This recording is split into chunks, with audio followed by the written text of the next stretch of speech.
Hello. I think I'm live here. I think everything's working out.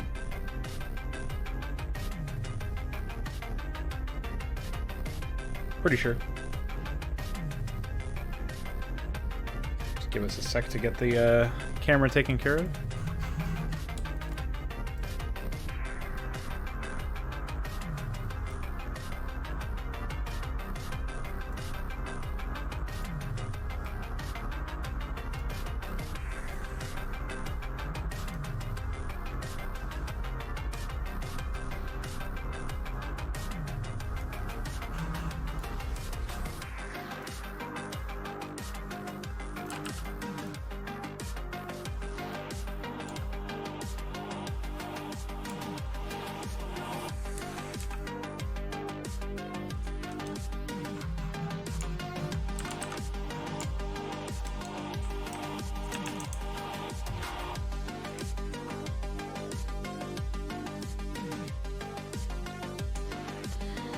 Well, alright then. So, as usual, we're going to be working on some graphic conversions from 5 nations and potentially other games, but I don't think I'll get too many done. What's up, my name is Lil. So this is eventually going to be the placeholder for the captaincy. And another thing that I may end up doing today on today's stream will be a little bit shorter than usual because I started late and I have to go to work today, unlike the previous days. So I don't have the luxury of just being able to go later. But, you know how it is.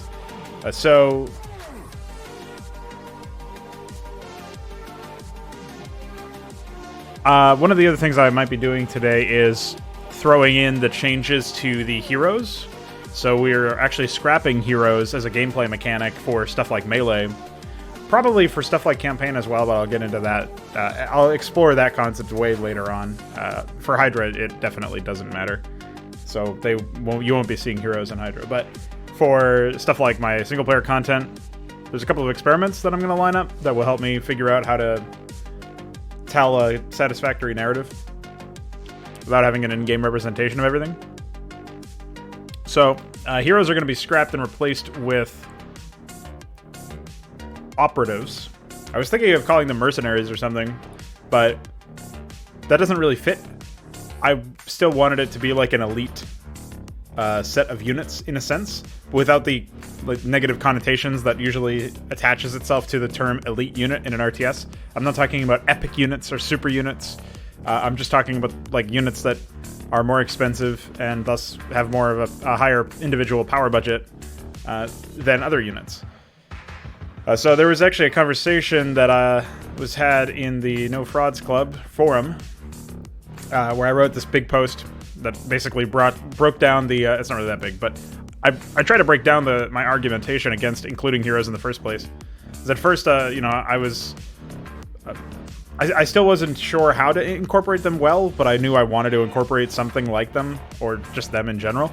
And so at some point, I end up writing out like, here's all the reasons why you shouldn't include heroes, basically. And then, based on that analysis, I tried to come up with something that would fit better. So, there's 2 different components to the no hero in RTS argument. One of them is, well, I guess there's probably 3, because 3.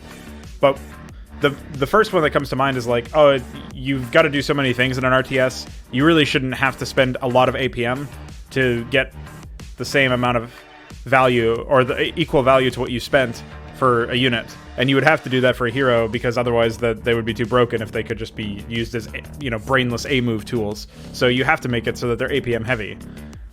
But that by itself is not really that big of a deal. It's the second part that's really, really bad, which is when you lose the hero, assuming you don't allow the hero to be retrained, which kind of sacrifices some aspect of them being a hero in the first place.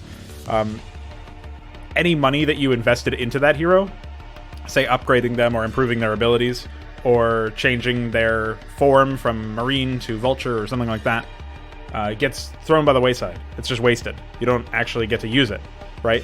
So you don't just lose the investment into the unit, into that individual unit. You lose the investment into all upgrades and equipment and whatever else. So the takeaway, the conditional aspect of this is, if you compare that to a traditional unit, say a Defiler, which is a unit that has a lot of impact, or the potential for a lot of impact if microed well. They do have APM-heavy skills. They have APM-heavy behaviors. In order to, like, they're fairly gas expensive, and when you have all of the researches that go into them, you know, you add all that up, you add the high tech structure stuff up, like, it's a lot to deal with. And that's obviously something that you have to factor in when using them. But the fact that Defilers are there to be rebuilt negates this issue of like not having a good window to make your money back or get your money's worth out of that unit, because you can just rebuild them, assuming you still have the Defiler mount. And it's not like the upgrades go to waste either, because the upgrades are for all Defilers that you get. So those two factors combine to make it so that the issue of you needing to spend a lot of APM to get your value out of the unit, it's balanced out by the fact that you can get way more value than that unit would be in an objective sense, a numerical sense, if you use the unit really well, and that there's setup associated with it and all that. So that's more or less like the main thing that diffuses that argument, because then you also have the issue with heroes. You can't retrain them, so when you lose them, they're gone forever. And if you change that, then they're just like, they might as well be a normal unit, right? The other thing is that usually there's a cap on heroes. You can't clone. You can't build like 10 Achmeds, for example. You shouldn't be able to build 10 Achmeds. So that's an example of like, oh, we've got this limitation. You know, you have, you can't build, like, you can build a lot of Defilers, but you can't build a lot of Straliums from Inconsummate or something, right? So stuff like that, I think, is pretty significantly detrimental, because you don't have the ability to get your money's worth out of a unit based on how many units you have, which is a core component of how you can get your money's worth from units in an RTS. It's like if you could only build one Zealot, Zealots would not be that useful. But since you can build like 30,000 Zealots, that's part of their utility, actually, is the fact that that's part of their power budget is that they work really well when they're spammed. Same for Zerglings and Marines and all this other stuff. So by identifying why or just identifying the failure points of the mechanics that separate heroes from normal units, not being able to train more than one of them, not being able to retrain them after they die, having to invest money into them and then not being able to get that money back through upgrades or whatever because of the fact that they died, you break down the failure points there, and it really sheds light on why they are not good for RTS at all. And that also made me think of a counterexample, which was the thing that I came up with for Zerg, Aberrants, where it's just, you can build as many of them as you want. You know, they're expensive units, more so than the default cost, and you can upgrade them on an individual level expensively. And they evolve with your tech tree, so like at Lair Tech or Hive Tech, they will, you know, morph faster. And certain aspects of their abilities will be made a little bit easier to access and to use. But like, it's intrinsically built into the assessment of the race, like the thematic of the race, but it's also not limited in the same way that hero units are limited in the examples that I've given so far. So long story short, the captaincy was originally meant to be a hero structure that you load heroes into to customize their arsenal and to upgrade them and to modify like what heroes are even on the field at any given time and all that stuff. And they were also used to build heroes in the first place. And that's what this is going to be a placeholder for, but it's no longer that. It's going to train quote-unquote elite units that are not really elite units. Because like I said, they're basically just like higher tier units. It's nothing really gimmicky about them. It's like if I added a new building and it trained new units. So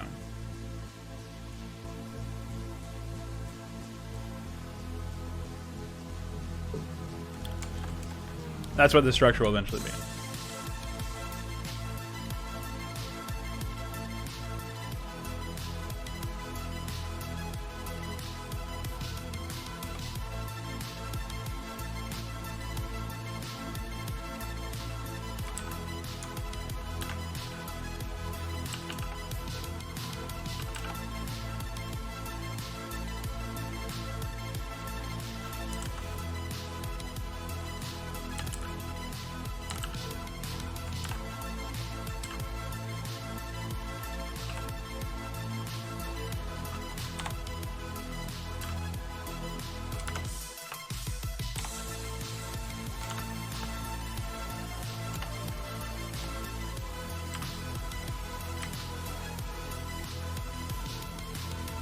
thought this was supposed to fix this problem.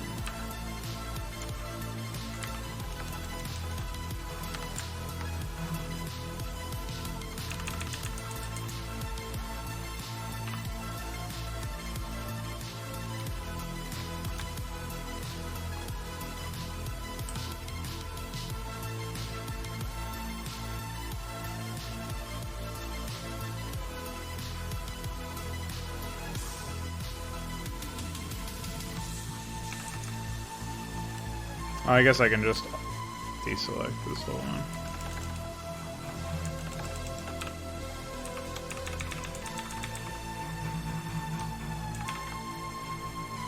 What's up, Luciferius? Welcome.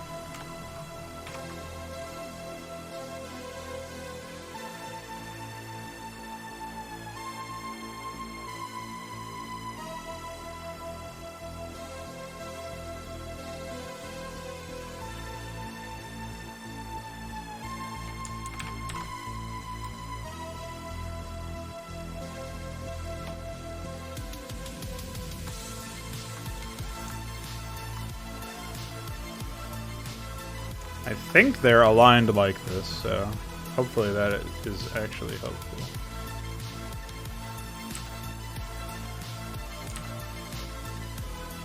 Hard to know.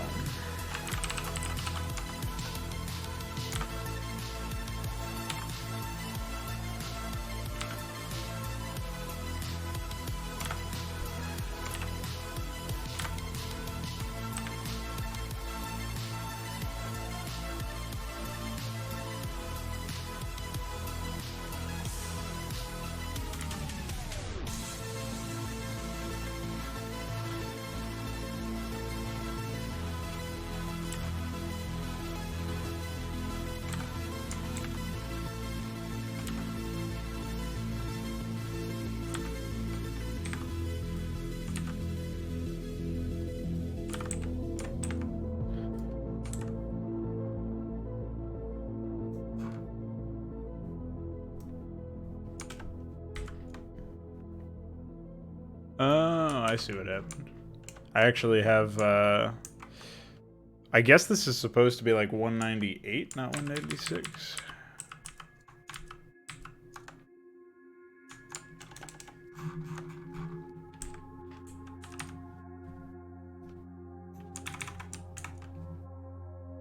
So I'll try that.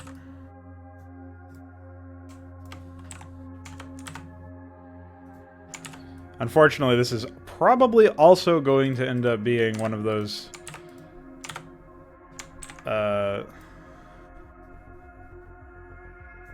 graphics that I have to spend a long time figuring out the animation cycle for.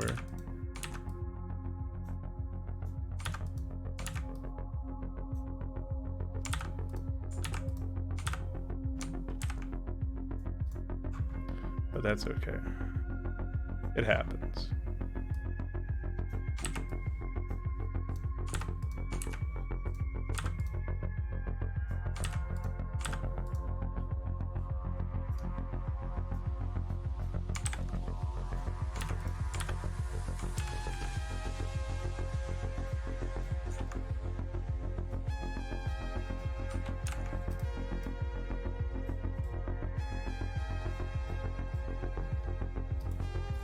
Just like that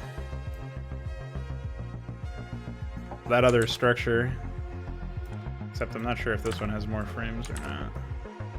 Probably about even.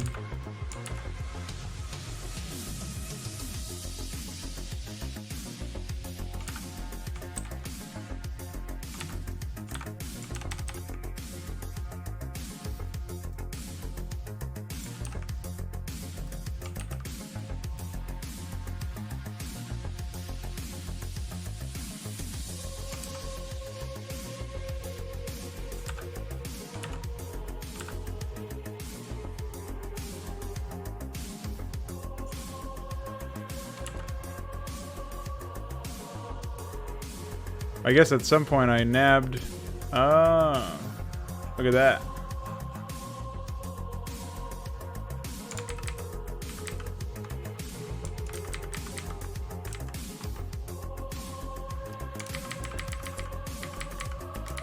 not paying attention. So we have 1, 2, 3, 4, 5, 6.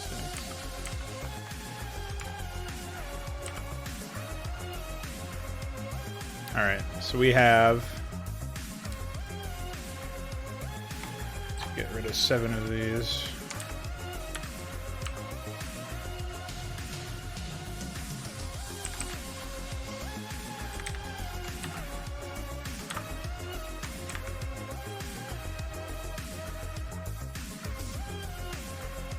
Very unfortunate.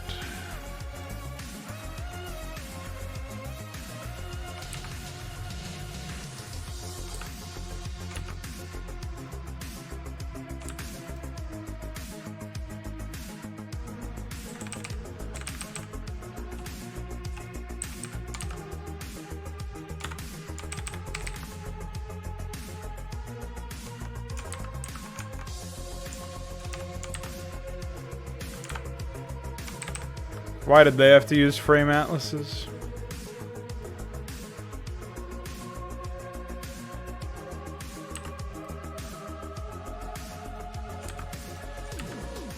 Why couldn't they have just sequenced it like any normal man? Well, they're using fucking JavaScript, so whatever.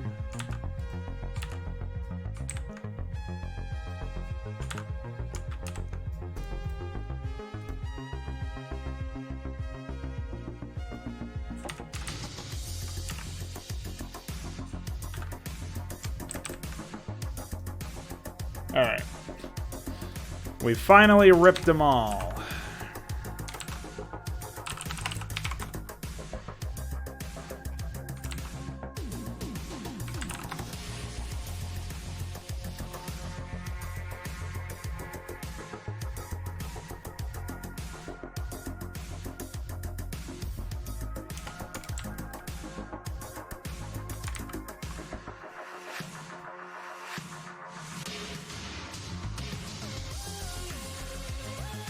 Why would it not finish?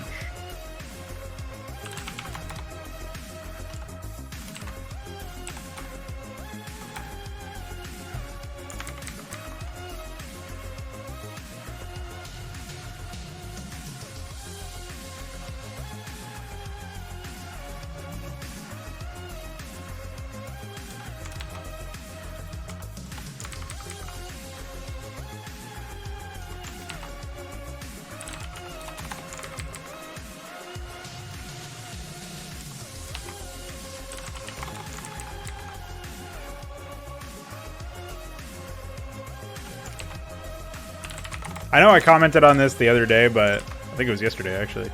But I just can't get over the fact that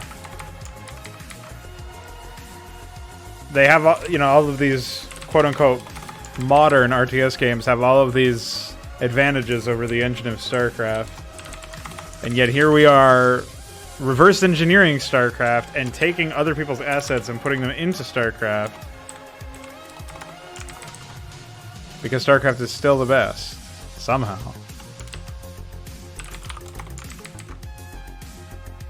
Like, it didn't have to be this way.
Is that 10? No. So, I'm not really sure how I'm meant to track this one. We need to figure out a pattern here. So we know 19 is going to be prime 19. That's easy. I guess I should be tracking, like... Oh. I also guess I should be...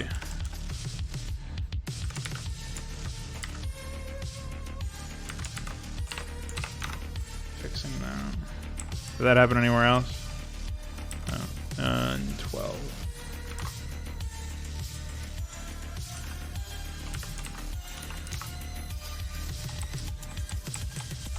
Doesn't look like it was anywhere else, so that's good. Now I'm going to cut off the whole bottom, but I'm more concerned. I'm obviously more concerned with the animation of the upper part. That'll be the training animation in theory. But I still think the bottom can be useful for us because we can basically figure out, like, oh yeah, this is you know, graphic.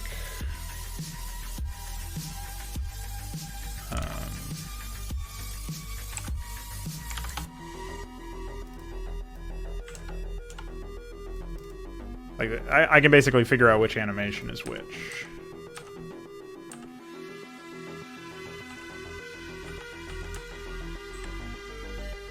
So I'm not sure if, like, it would be so much easier if I could see it in action in the game too, but...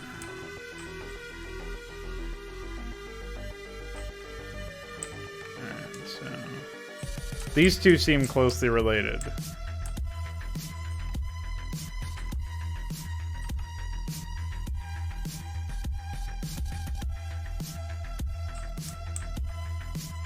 And I'm not sure if it's meant to be spinning left or right. So we'll try. Make it spin.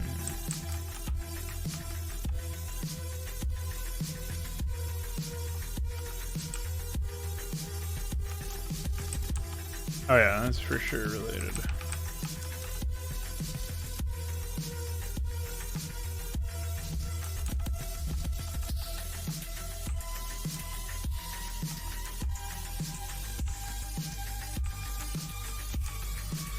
That one looks like it's the reverse because you can see, like, this yellow bit over here. But I'm not sure.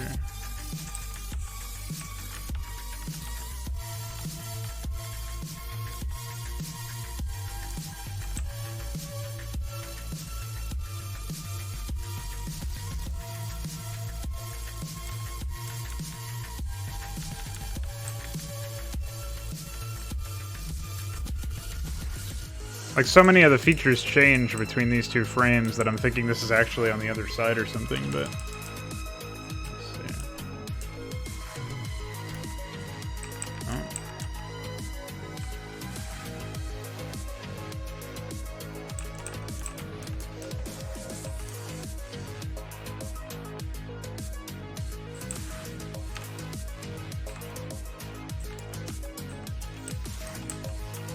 Yeah, like all the shadows are completely different on the bottom part over here.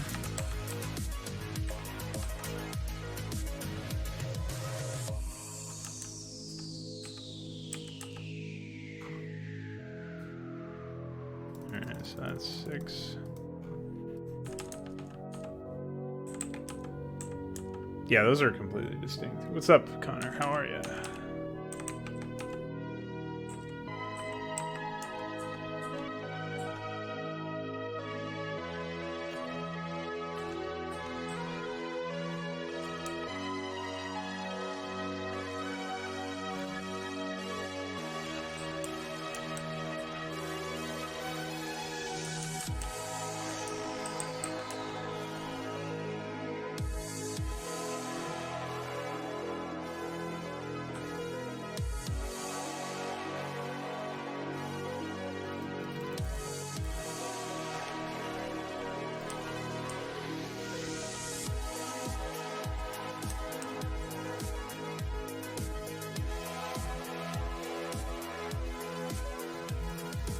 So I'm trying to get it to turn from like the right side towards the left. So.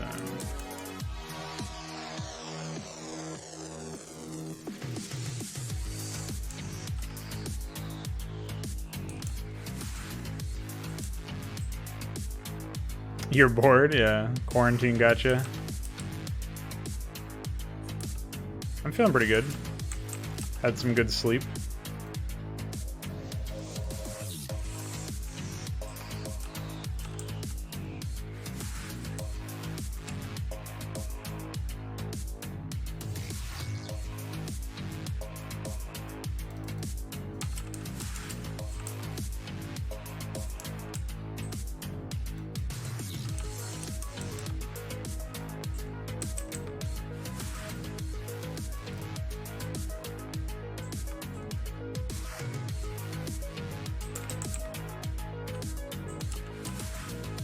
So I'm guessing this is the new 12.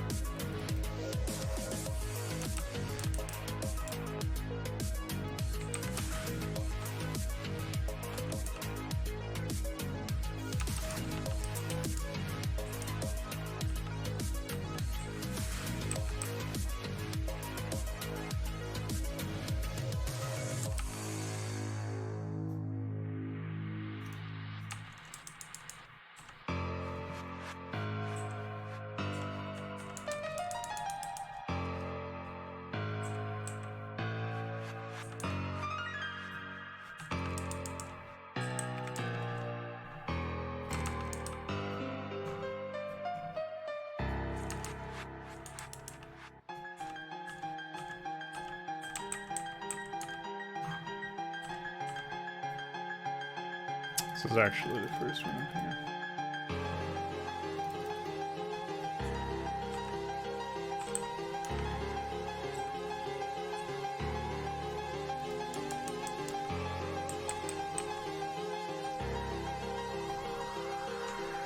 Alright, just because last time I was almost done with this, I got fucked.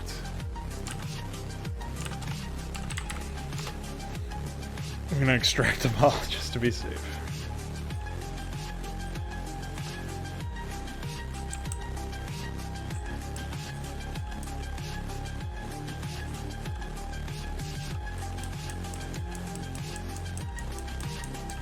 Okay, we did it.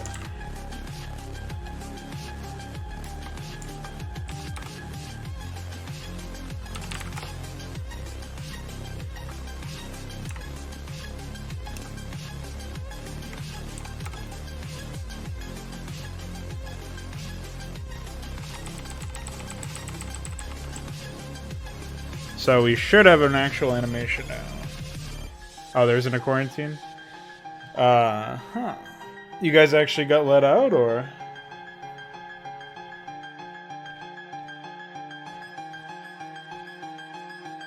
Well, I guess, like, they're slowly reopening or something?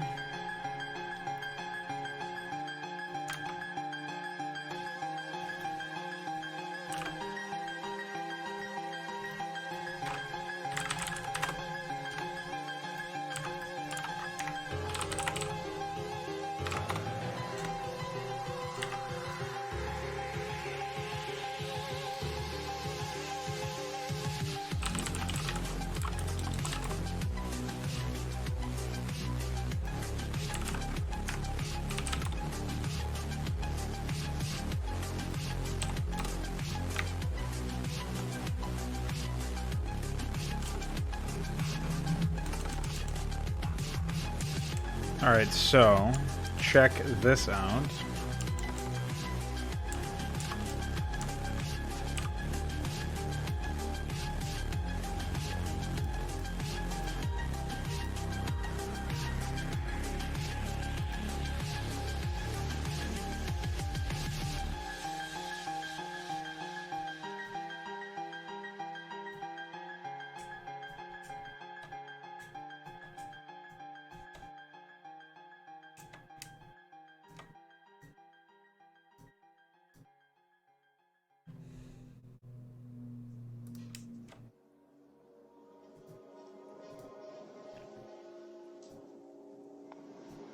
Level 3 is closing call at Oak Tree and Midville Park. complaint heard an explosion in the area. We're also getting another one at 5103 South Lavender. Turns out it hit citywide.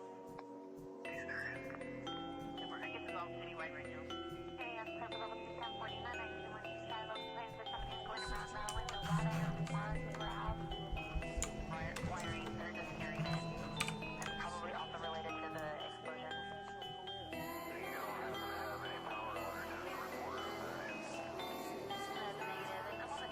Yeah, I'm not sure exactly what the fuck is meant to be happening there. I think I'll just end up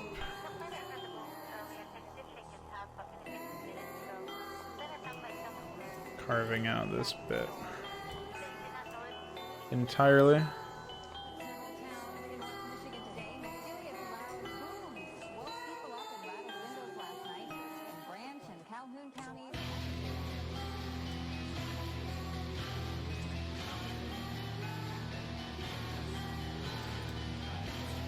Oh.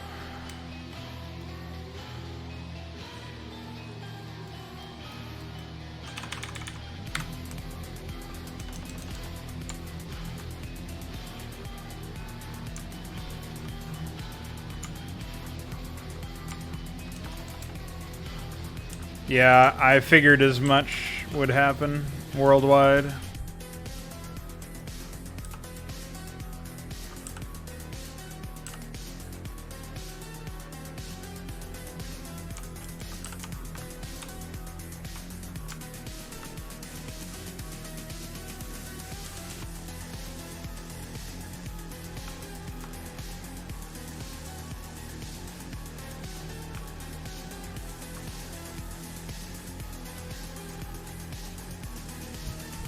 I failed to see how this can be the same color. Unless... okay, I just didn't get the right one. Very confusing.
So basically I'm just going to reconstruct this and then copy paste it all over the place. That's my plan.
Don't mind the screaming, that's just my mother sneezing.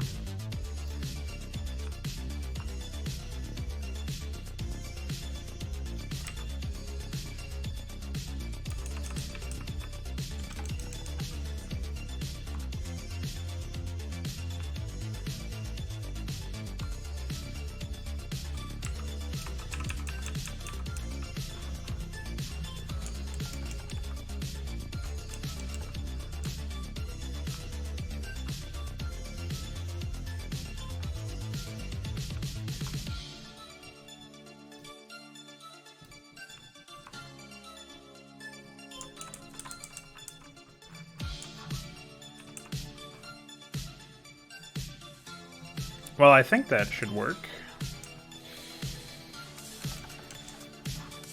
All of these, like, bluish, beige-ish stripes up here, by the way, these are all meant to be player color, team color. I'm gonna have a fun fucking time getting that working. That's... for after I've unfucked the base, though. Yeah, I think that works. Like, it looks more like a ground structure, for sure. So what we're gonna do is... my old trick. Oh, well, I guess since I reconstructed a lot of stuff, it's not actually going to work. Now that I think about it. This is the captaincy. Let me just pop through the frames again. Alright, we're in luck. We can actually just do it a lot simpler than I thought. So this is going to be the structure that the Terran Elite units pop out of. I'm calling them operatives for now.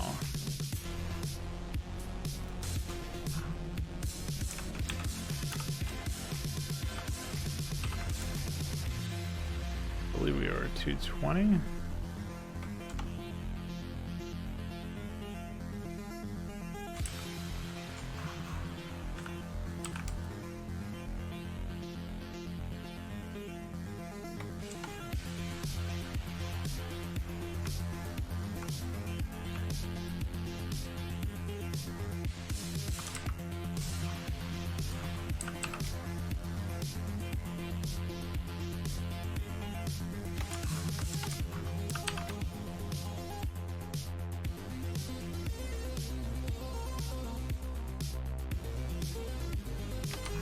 And after that, obviously, I can crop out all of the individual frames.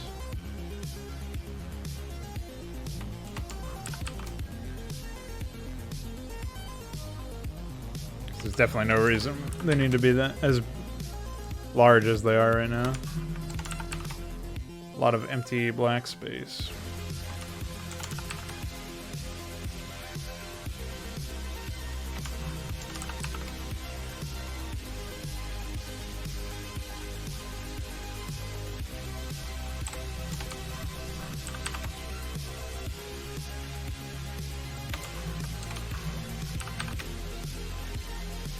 Oh, I should have...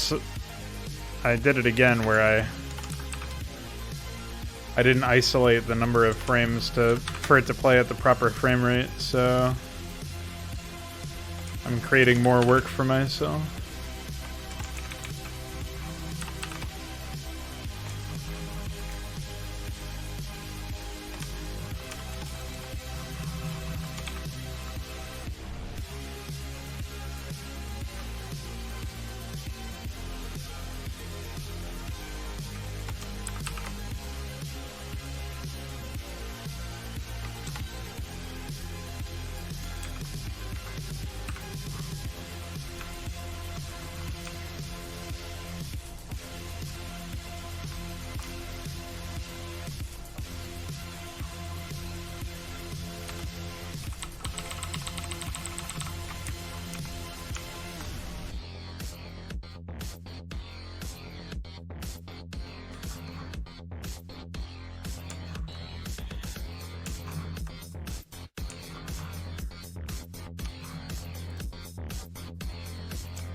Well, I guess it'll be available in the original frame rate in case somebody needs something for that.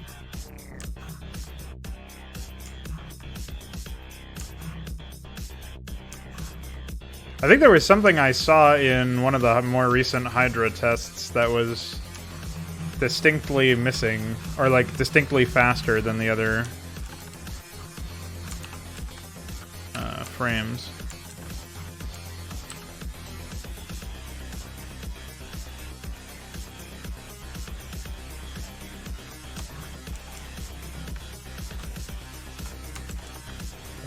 I can't remember what it was now. It might have just been like the medic effect or something. Adrenaline pack effect.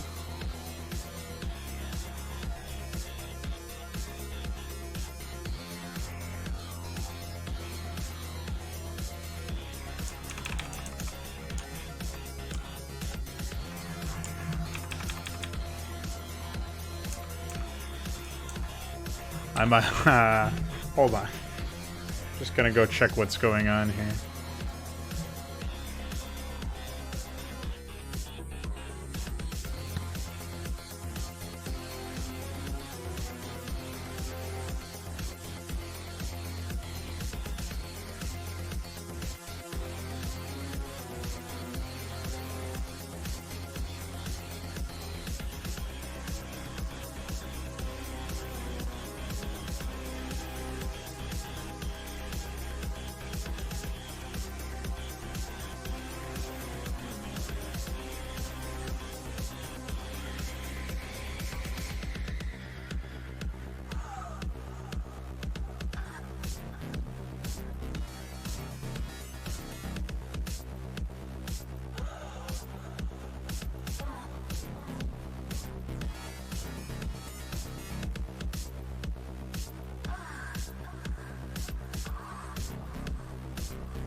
Well, alright.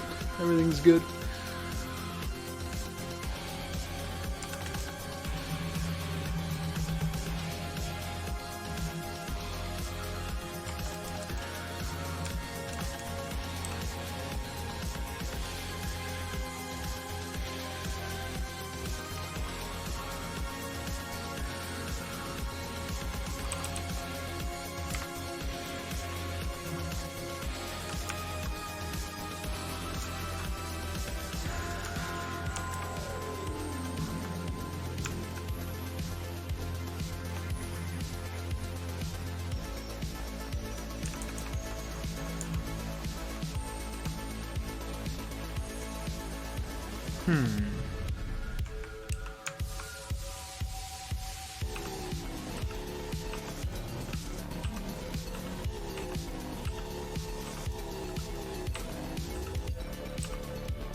I have a feeling this frame will be horribly,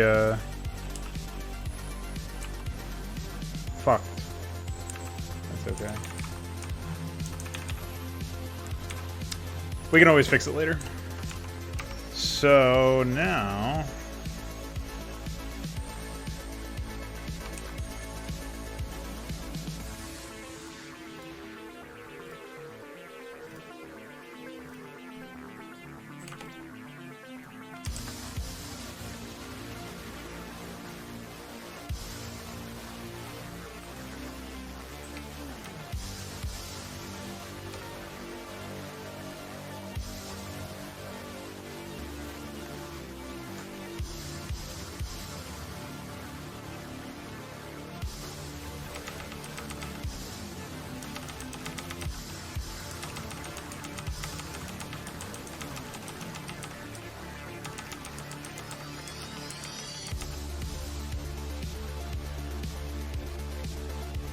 So I guess this would be the idle frame right here. Alright. Cool.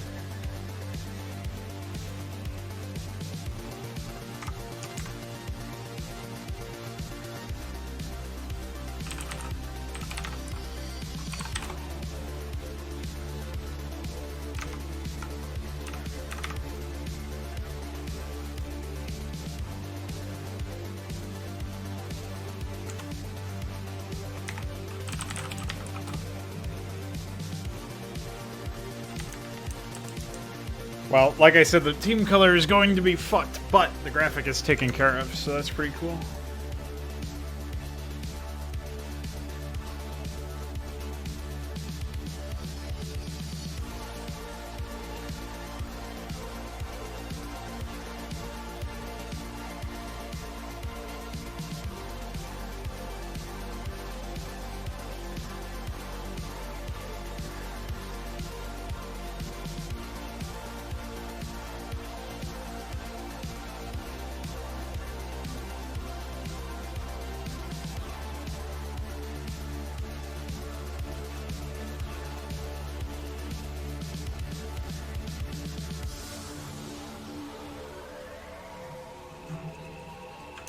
Wow.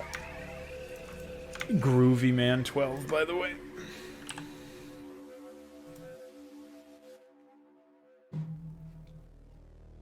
Flagellation. Typically an unwilling act of religious punishment. Special implements are used on the unclothed back of those who have sinned. Through the suffering of the flesh, sins can be purged. How much blood would you shed to regain purity?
So what's next on the list then?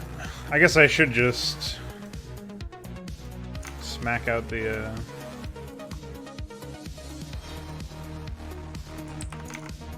team color.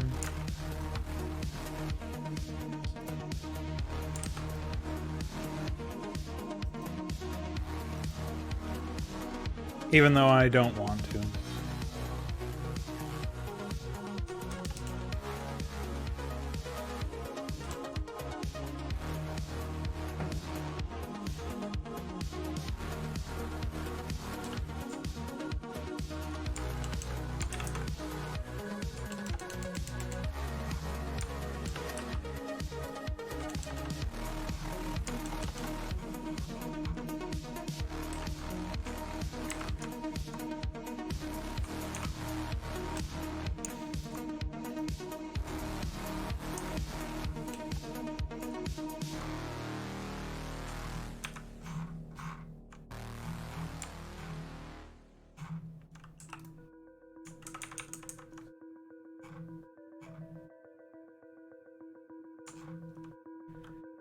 This is almost perfect. In fact, it would almost surely be easier to correct a few missing pixels than to fuck with the rest.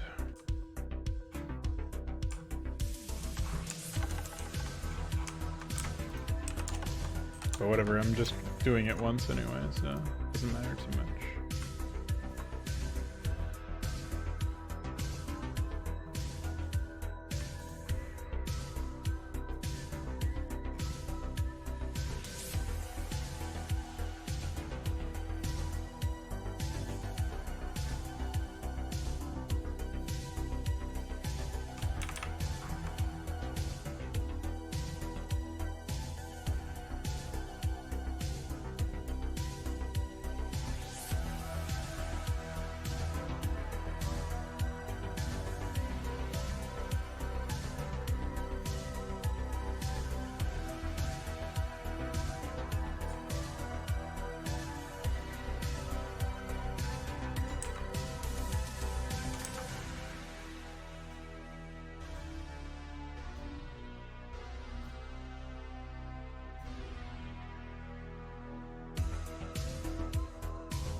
The lag is killing me. Okay, I guess I'll just reopen Photoshop. Fucking God. I don't know why it does that. There's no reason for it to. Maybe I should lower the number of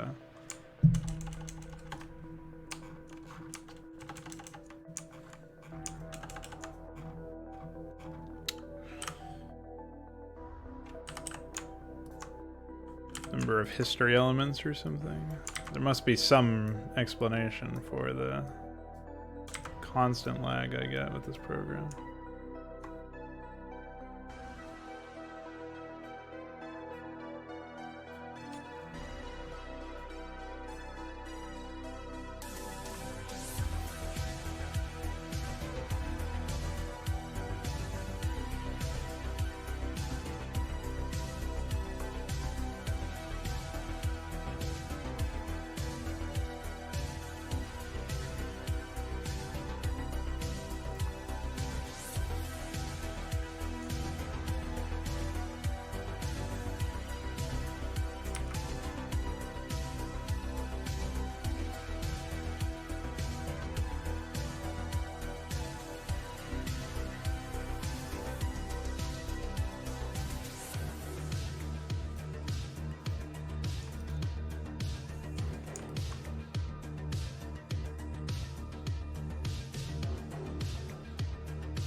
Wow, I'm getting some serious green color blindness. Holy shit.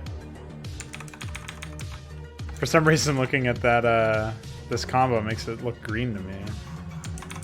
And it definitely isn't green.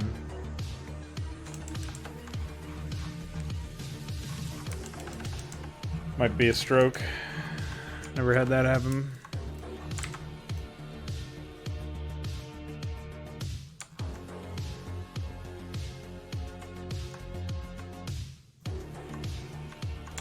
That is a very bizarre phenomenon. These colors do not match.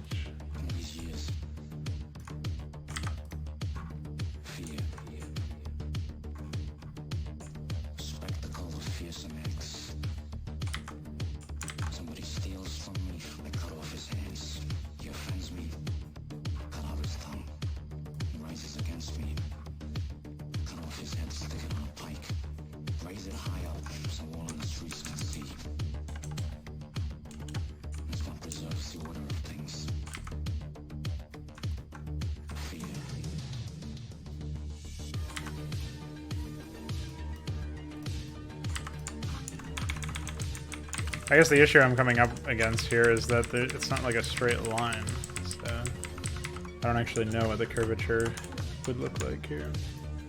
This is one of my biggest pet peeves when it comes to working with pixel art, is like it's not immediately apparent to me. I guess it's like a mathematical thing. You could probably figure out a formula for it, but like what would look appealing physically, visually.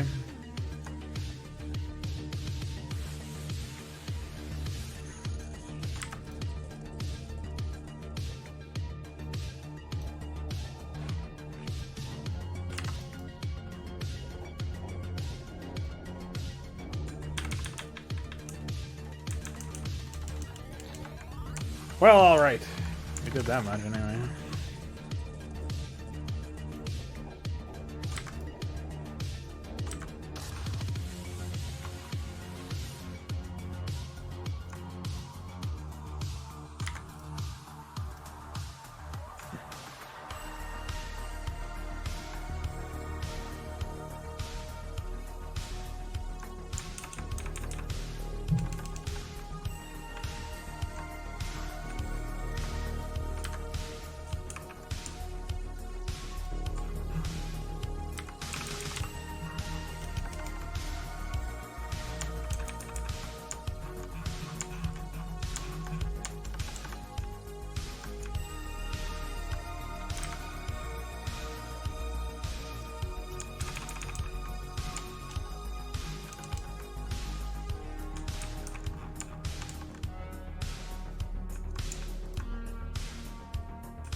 Nice.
Hmm.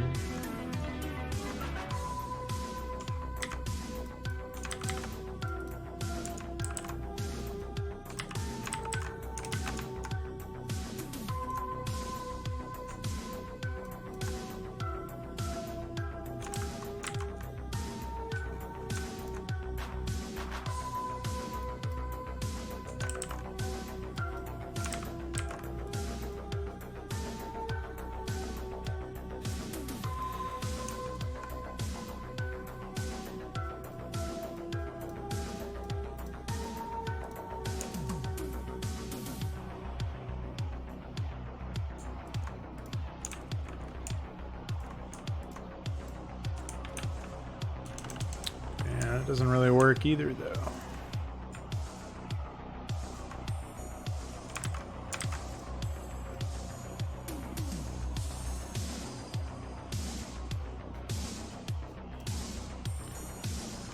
You don't want to go too far one way.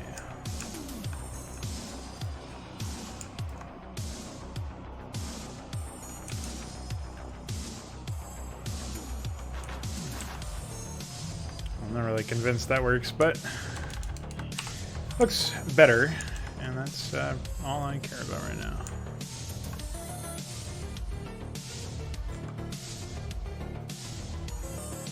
The other frustrating thing is, like, I know this stuff was already indexed. I mean, not really indexed, but it was already set up. I just can't take advantage of it, unfortunately.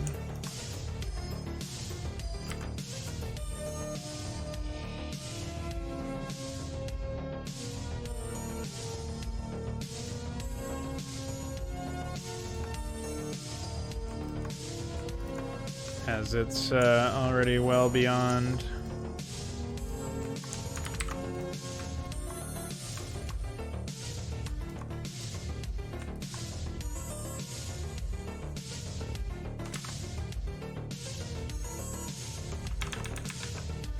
That.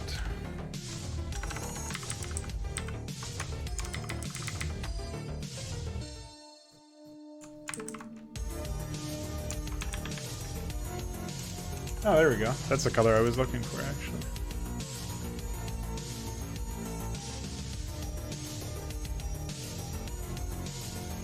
I think.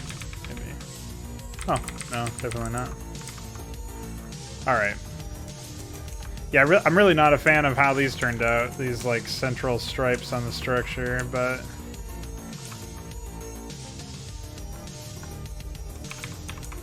what are you gonna do?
Yeah, I'm pretty sure I would just prefer these to be colored in normally.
Nice.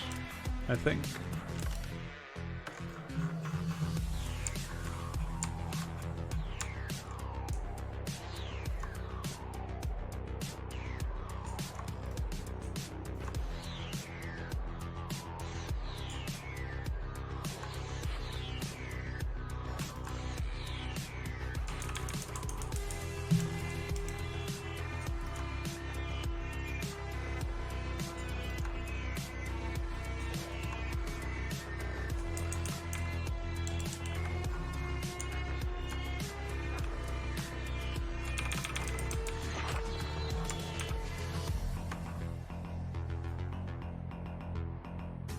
Biomechanical, auto-independent, artificially intelligent life form.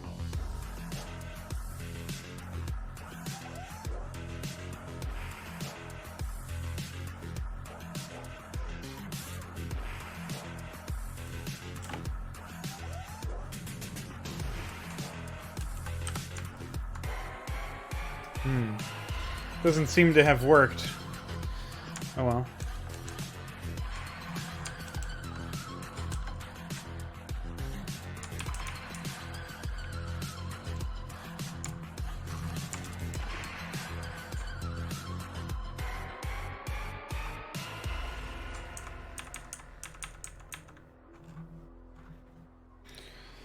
All right. Time to grab all this junk.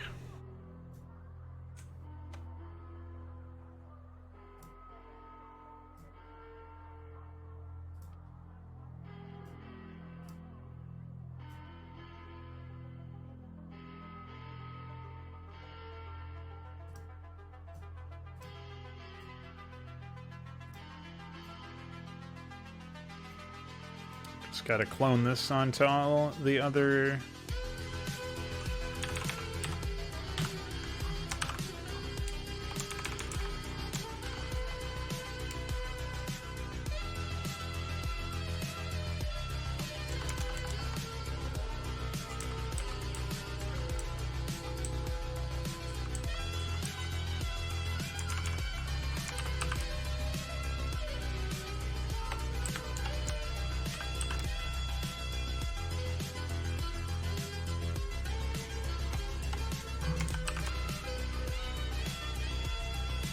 Surprised that none of the, some of these almost building frames, I'm pretty sure for the other ones, did actually have...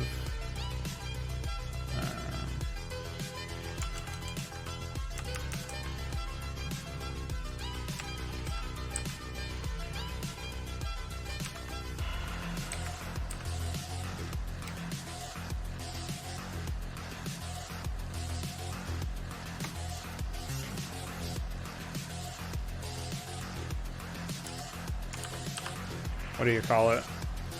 Team color, but it doesn't seem like any of this particular factions does. Or maybe I'm thinking of another game entirely anyway, but pretty sure they had team color on some of these construction frames.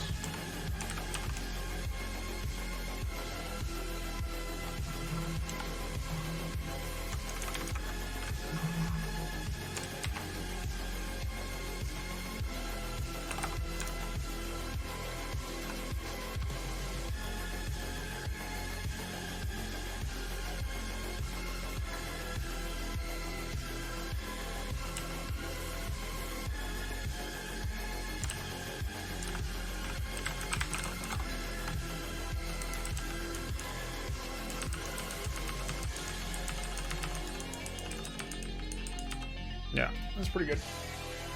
It'll do.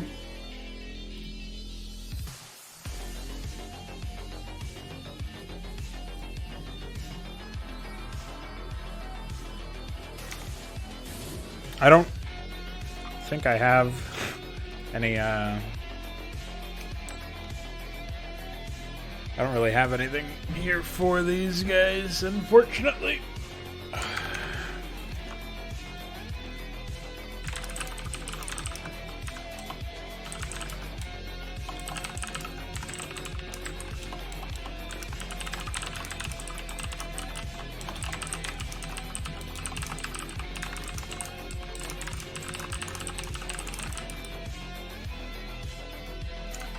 There are a few other things that I wanted to do today, though.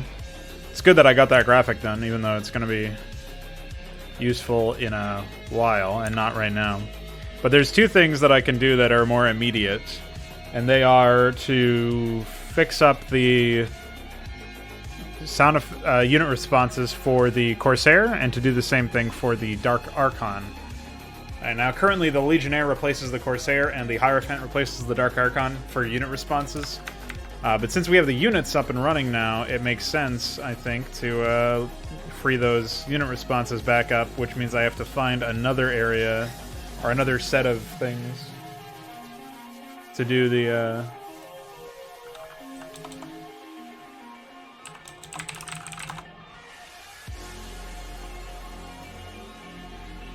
well, just another set of unit responses for these guys, which is going to be a little challenging. I don't think I did anything for the Lurkers, so at least there's that. Lurker and Devourer have not been replaced. I guess I could replace Zerg Duran, since we're not going to be dealing with heroes anyway.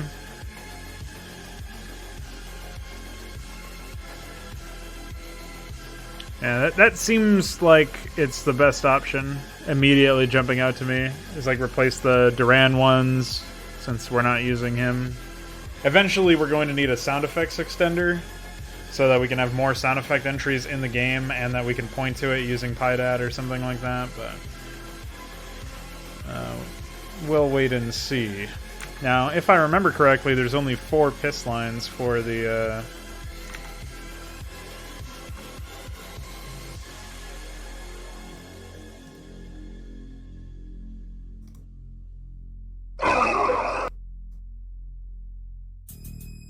I'm not sure why that's there.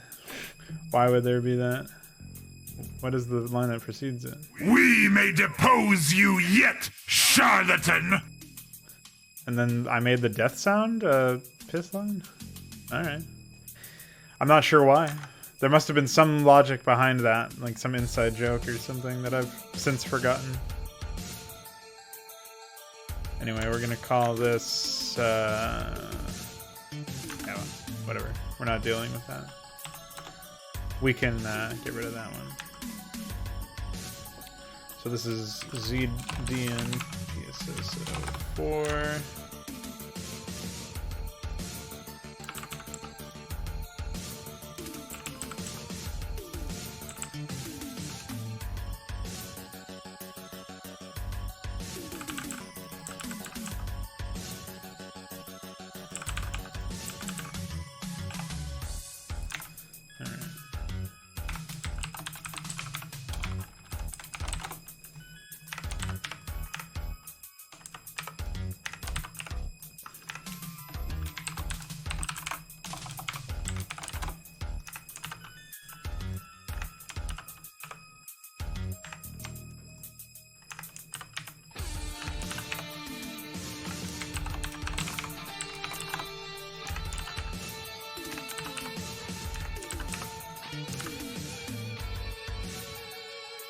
Uh-oh. Did I actually replace? This might be like the Cyprian or something. Coffee break in progress. Ah, it's the Shaman. Fuck. Well, I'm gonna have to fix that too. I guess that'll just be regular Duran or something. Anyway, what's next? The Tassadar Zeratul Archon is next. And we're just gonna go ahead and shove that down to Artanis, I suppose. What is this? Okay, that needs to be Piss 05, I guess. So that'll be... And then that means I'm just going to do that now so I don't forget it. But that means that we're going to be...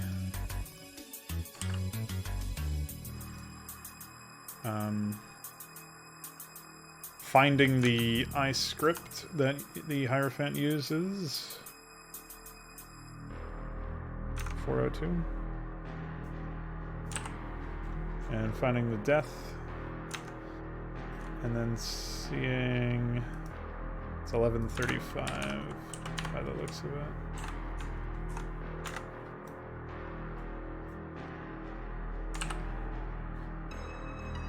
sure, yeah.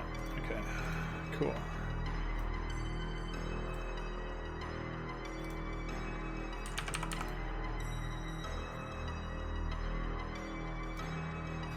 Alright, so we're gonna compare to this to feedback. Just has 1 and 0. Okay.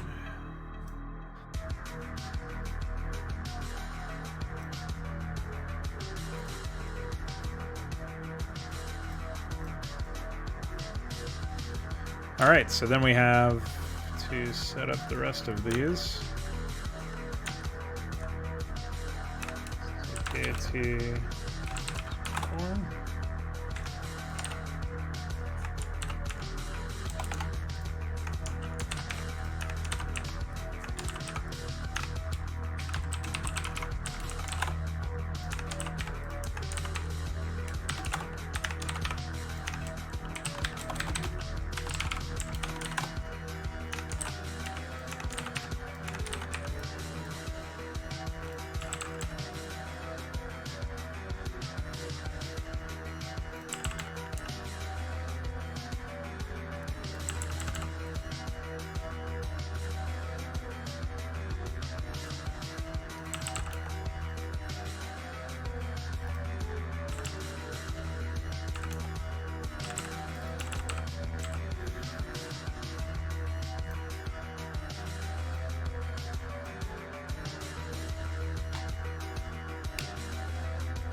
I'm wondering why I didn't just replace the civilian sound set. Did I already replace that? Maybe that was the Cyprian? Anyway, we can delete this. We can also just replace this with Artanis.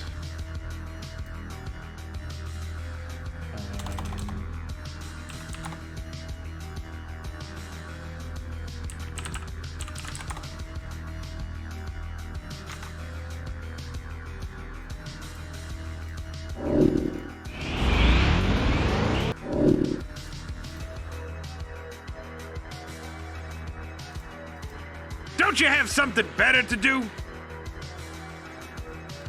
Well, I guess that is the civilian then. Alright, so we're going to replace this with regular Duran. Got it.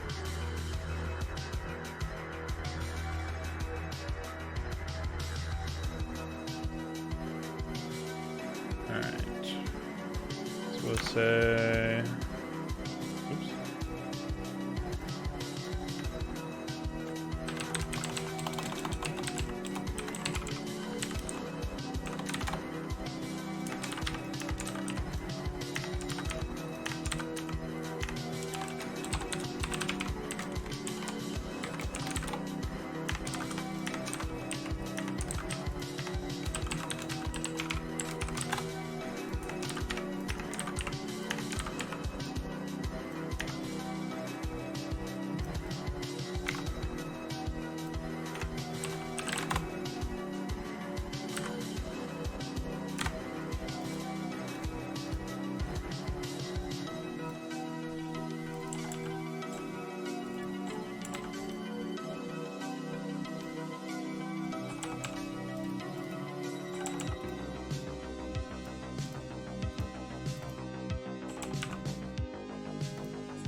Alright, so that means that we finally... Oh, you know what else we can do?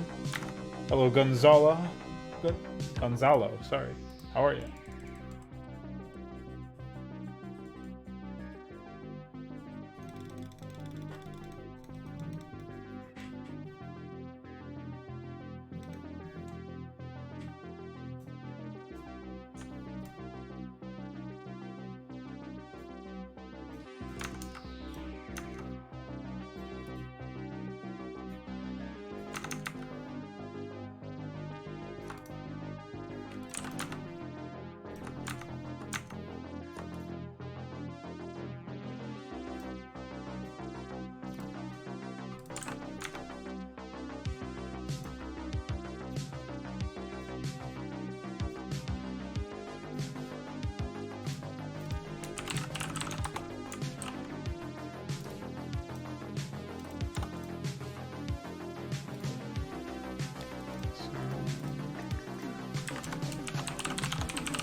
All right. Oh, the other thing I wanted to do was set this to the science vessel one, which is 332, 344.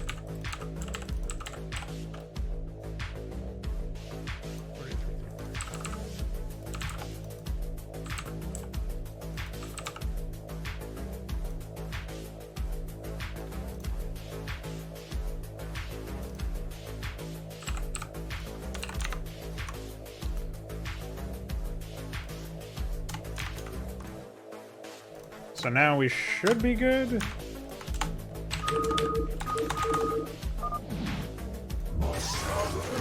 Wield me. We long for combat.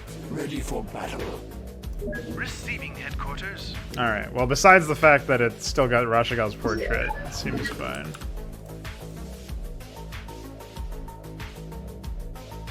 Suppose I probably should have set that to.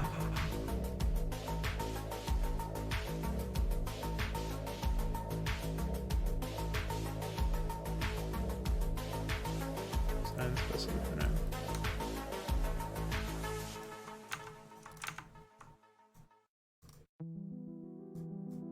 All right.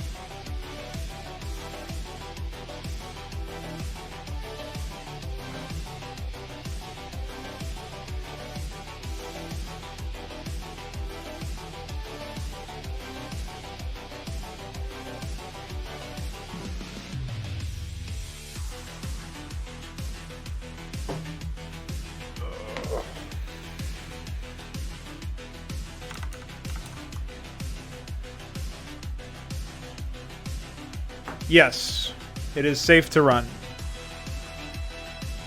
Starcraft mods inject code into Starcraft itself in order to run the changes, so you will always have antiviruses be suspicious. Because it's the same thing that a virus would do, it's just that instead of injecting malicious code that's trying to damage your computer, the mod is just injecting modifications to the game. That's the only reason why it happens. In theory, it would be very easy for somebody to add a virus to your to a mod. Like, in theory, they could do that, but I don't think that's ever happened. And in any case, if you want to make sure that you're safe, you can run it in a virtual machine. But I don't think it would be particularly necessary.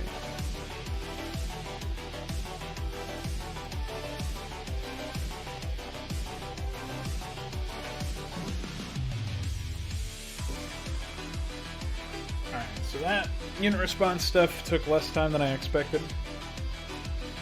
Which means I guess I can hunt around for something to implement that structure into.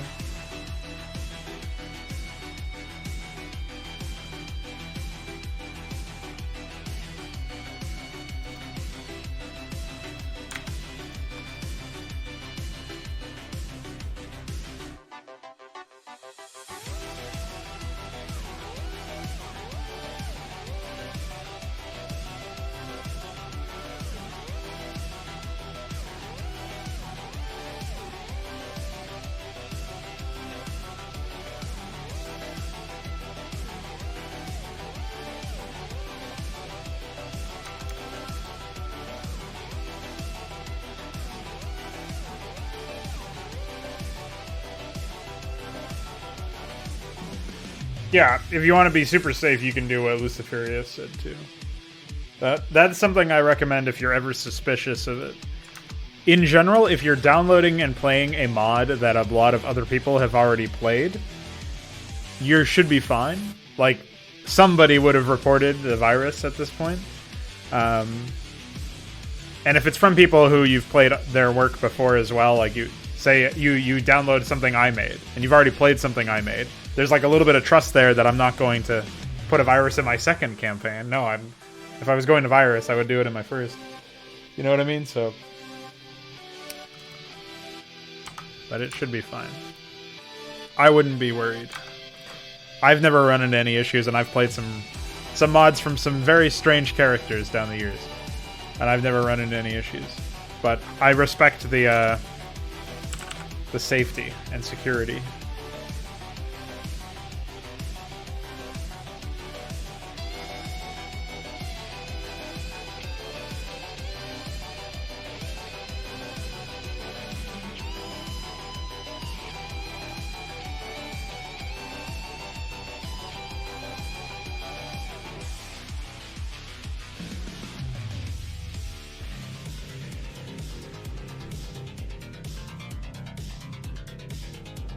Definitely not be.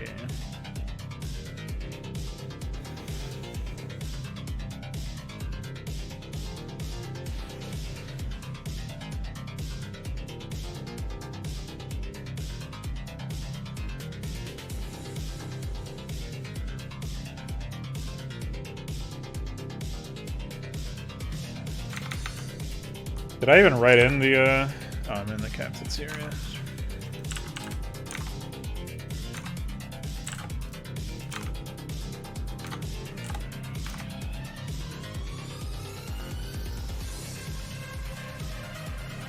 Well, yeah, that's another point.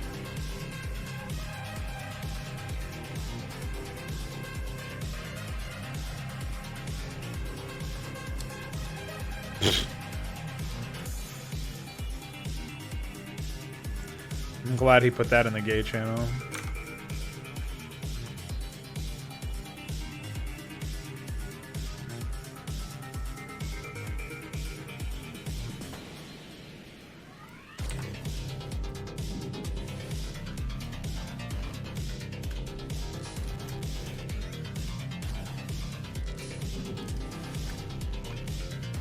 I guess I should probably make use of the immobile barracks one.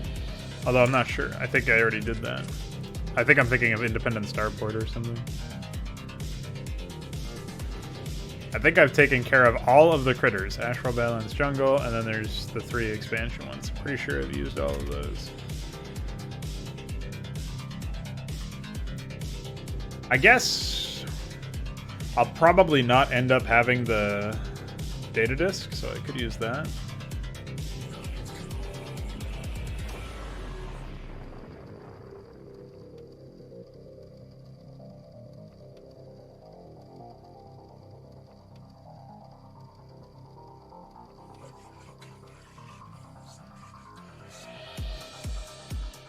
Yeah, I'll just use the data disk.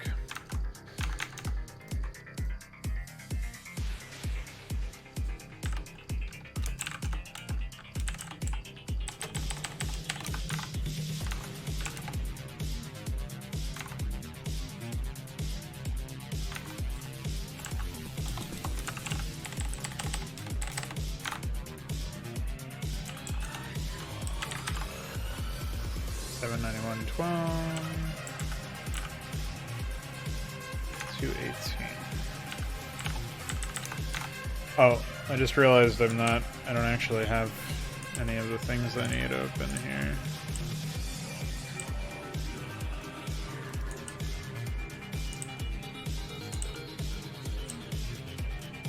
Alright.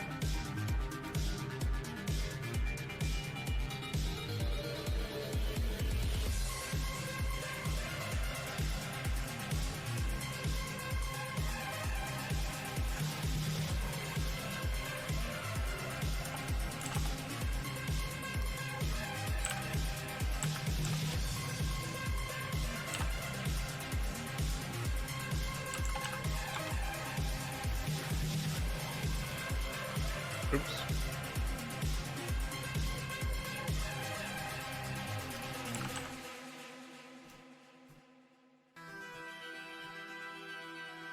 $302.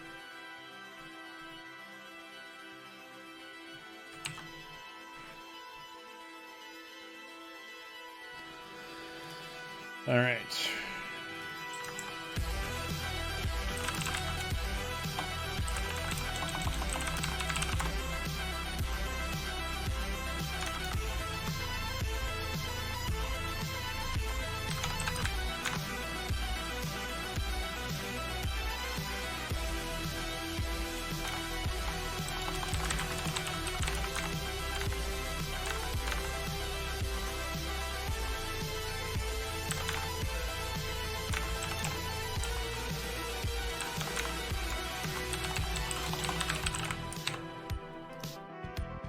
I guess this also frees up the NDD Shadow.grp, which I can probably use for something else that doesn't yet have a shadow, like the Lurker Den, for example.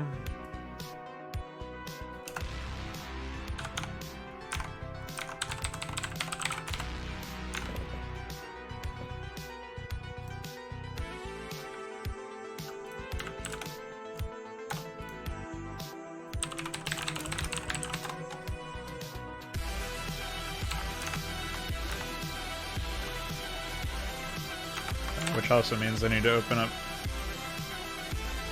High Ice again and find myself Lurker Den Ice ID 409 and Image ID.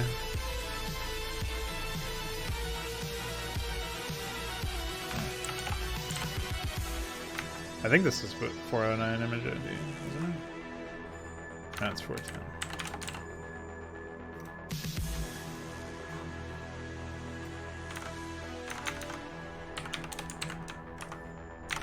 And otherwise, we gotta write out an ice script for the captaincy.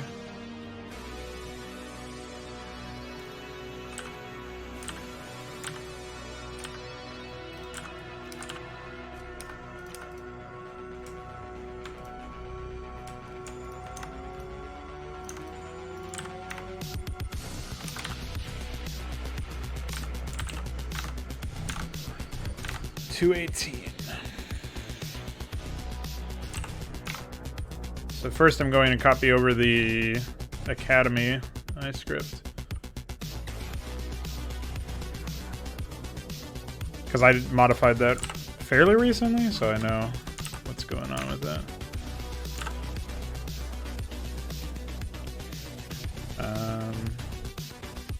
Now almost built is play frame 9 or 10.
What's the image ID for the shadow? I just picked up 409, I think.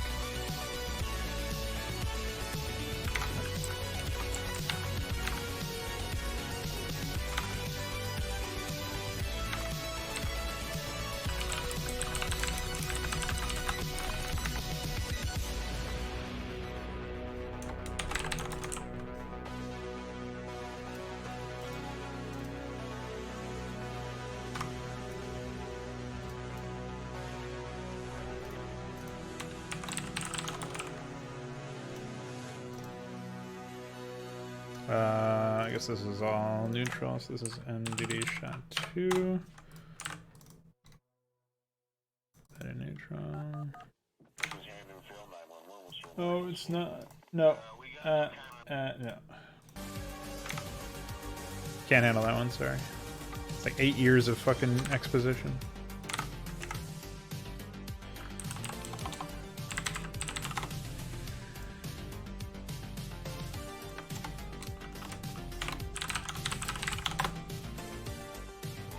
Well, I guess I may as well make a shadow real quick.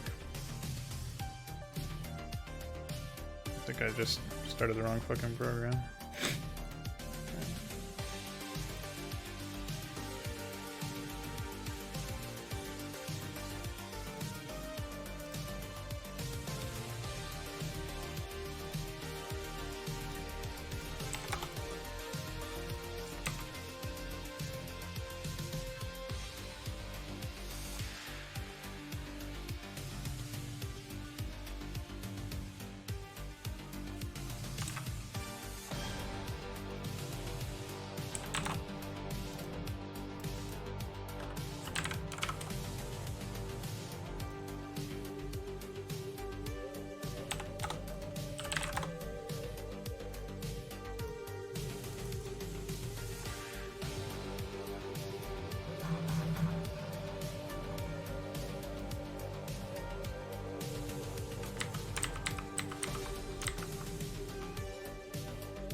This will almost certainly be a shitty placeholder shadow, but shadow all the same.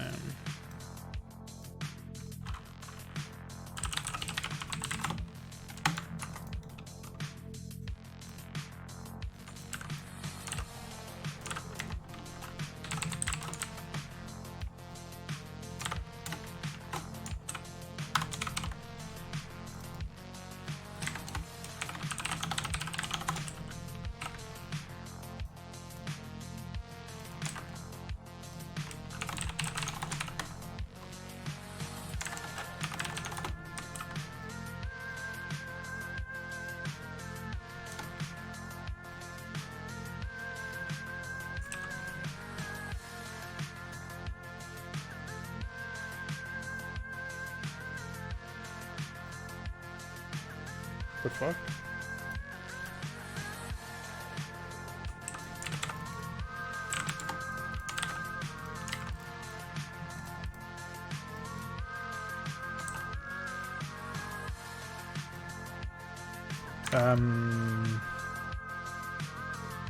Doesn't seem like my changes have worked. Oh, because of course the units.dat change was the one that didn't save. Why would that one save? It's not like that one's important.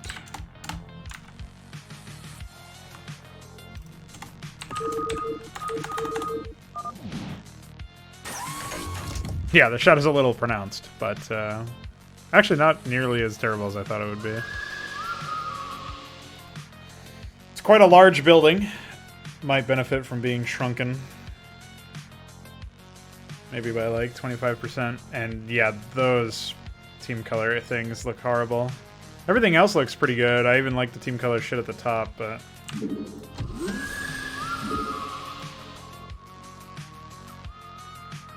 like, just these blocky pieces of shit are no good.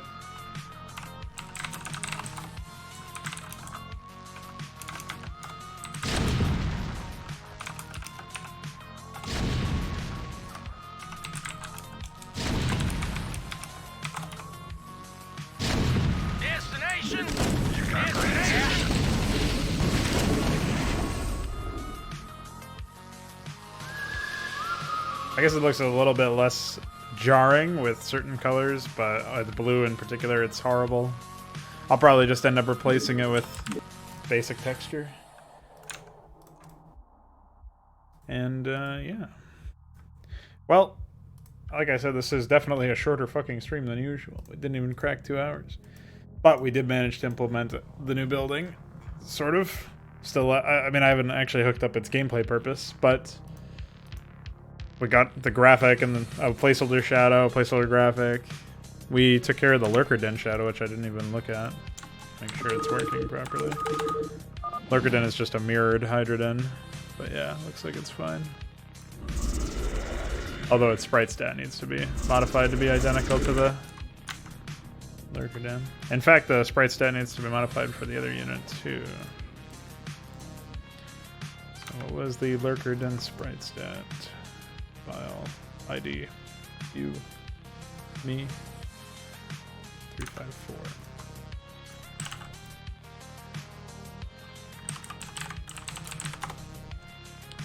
$682.9.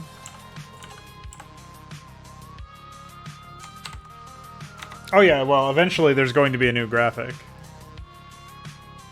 I just haven't gotten around to making one.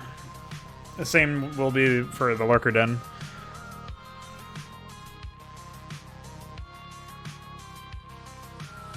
They'll be... you can build as many as you want. Originally they were supposed to be capped at 1. But that was back when there were supposed to be heroes. I think I'll just make it so that those structures are a little bit more pricey than they currently are in the documentation. I think, like, for example, the captaincy is 150 minerals and 100 gas, which is the same as a starport. So I'll probably increase it to be at least a factory, which is 200, 100. Might even be like 200, 150, which would make it the most expensive building in the game for the Terrans. Or I could make it match like Robo Facility, 200, 200. Since they're also... I mean, I'm actually okay with the structures being as big as they are. Like, if all of the elite structures are that size, or there's some other mitigating factor in terms of build space. Like, maybe the Zerg one doesn't have to be that size because you've got to build within creep, and that's already a mitigating factor in some senses. But it should at least be like the size of a hatchery, which I don't think the Zerg have any hatchery-sized structure. They only have hatcheries. So if I make another building that's the size of a hatchery, that's something that you have to contend with, obviously. So I'm actually fine with the building being that size because that's another way that it's expensive. It's expensive insofar as you can't really feasibly build a lot of them. So I don't think the structure needs to be that like super expensive because it's already like the build space will prohibit spamming them in that way unless you've secured terrain outside of your base area, generally speaking. I already told you, Connor, the building is for the production of higher tier units. It's like there's a new class of Terran unit called Operative that's going to replace heroes, and they're basically going to allow you to augment your army with like commandos and stuff like that that are meant to be more like, it's sort of like how aberrants are meant to improve the performance of allied Zerg units or allied units in general, but like your own army. Operatives are going to be something similar, like an analog in that sense. And yeah, the Zerg one could make creep. Wouldn't be a terrible idea. But I think the Zerg one is probably going to end up spawning custom larvae. I'm not quite sure how that'll work yet, but I'll be thinking more about that later. The Protoss one is going to be a little bit distinct. I still want to use the idea that I had for relics, where you recover like unique weapon sets or armor sets or something, and when you bestow those upon certain units, they become champions, which was actually it's like a similar enough to the concept that I had a while ago for a Warcraft 3 total conversion, but that fell apart because Warcraft 3 fell apart.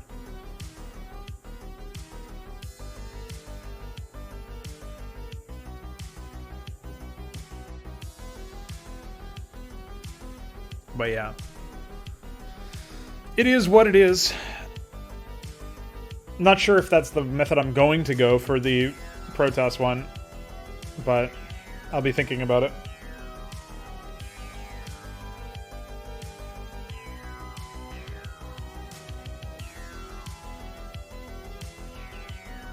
The other stuff that I'm considering is like what the upgrades are actually going to look like, and how much APM sync are you going to really need to throw down. I kind of want to do some really weird shit with the Terran ones, but Terrans have always been the race that are like the most grounded in reality, so does it really make sense to do crazy shit? Like I want one that like I want to have like some sort of operative that can like hurl spider mines, not like as a basic attack, but like plant spider mines from afar. I'm not sure if that's feasible. I know it's feasible at a code-based level, but I'm not sure if it's like reasonable balance-wise. You imagine this thing, you drop this operative and start throwing mines at enemy worker lines. Not that they go off for workers, but now it's a threat. And maybe there could be like, I was thinking of another another operative that would have the ability to like, it's not really a hallucination as much. I mean, it would be the same kind of unit in terms of a gameplay mechanic, but it would basically be like a hologram type thing. I guess sort of similar to the hallucination ability from... Oh wait, no, that's not how that worked at all, is it? The Sentry hallucinations had like... You just pushed some buttons and cloned whatever unit you wanted. It spawned... And I think maybe they changed it at some point because they changed everything in that game. What I'm thinking of is more like... You cast it on a terrain, and any unit in that area gets hallucinated. Like a holographic copy gets created. Something like that could be really interesting. I'd like to see what people pull off there. Because especially if you keep that that operative out of line of sight, the player's not going to know you invested in that. And if they see that, you can do some really weird information games with that. But that being said, there's all sorts of wacky shit that I could pull out, and I think having fun equipment and stuff like that is fine. But we'll see. A lot of plans to make, and a lot of plans to scrap as well, since I got to get rid of all the hero shit. Definitely do think though that the project will be stronger for it. Heroes were kind of a headache to design around anyway, even though like I was interested in them. For me it was like, you know, I'm really not looking forward to having to design all that shit, and so not only like implement it, but figure out how it's going to look, what it's going to do, how all the heroes are going to be balanced in melee. Like in a campaign sense, if you're just designing for campaign, it's like kind of easy because you can write it off as like, oh, this is a campaign. But I wanted to transcend what it actually means to be an RTS campaign. And so that part of that is like being consistent with the melee, not only in objective design, but also in tech tree design. Something that StarCraft 2 obviously failed at, but Brood War failed at it from an objective or map design standpoint. It didn't really allow you to play the game most of the time, but at least you were using the same rules, generally speaking. Like, you didn't have that many heroes. And when the heroes were there, they were mostly just like buffed up versions of existing units. Like Infested Kerrigan's the only unique hero unit in the entire game. So definitely something to think about, I guess. But I am leaning more towards never using heroes in any project from this point onward.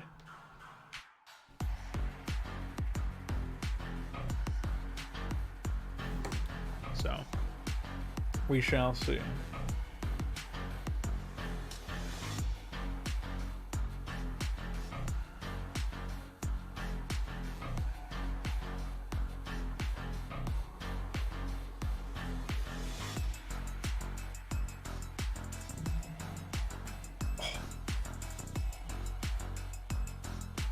All right, well, I think I've blabbed enough. We almost made 2 hours just based on me blabbing. I have messaged iQuare about the Lurker Basilisk Forvilling stuff, getting everything operational with the new unit IDs and whatnot. Which, of course, means that if we can get that stuff done tomorrow, Friday, or Saturday morning, we will be able to play Fraud Night with Lurkers, Dark Archons, Corsairs, all that shit, fully available. I might enable Valkyries as well. I mean, I haven't done anything with them. I haven't even replaced their sounds, let alone anything else. So, at least I don't think so. I thought maybe for a second I replaced their projectile or something, but that was in a different mod. So yeah, I mean, I could enable Valkyries just for the sake of having complete Brood War tech, but I don't know that it's super necessary. I don't know. Oh yeah, I was going to use some of these for later. I'm out of here. Thanks for hanging.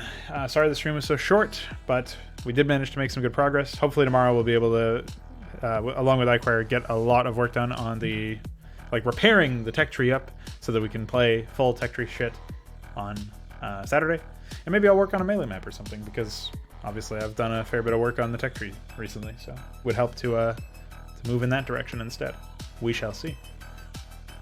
Bye.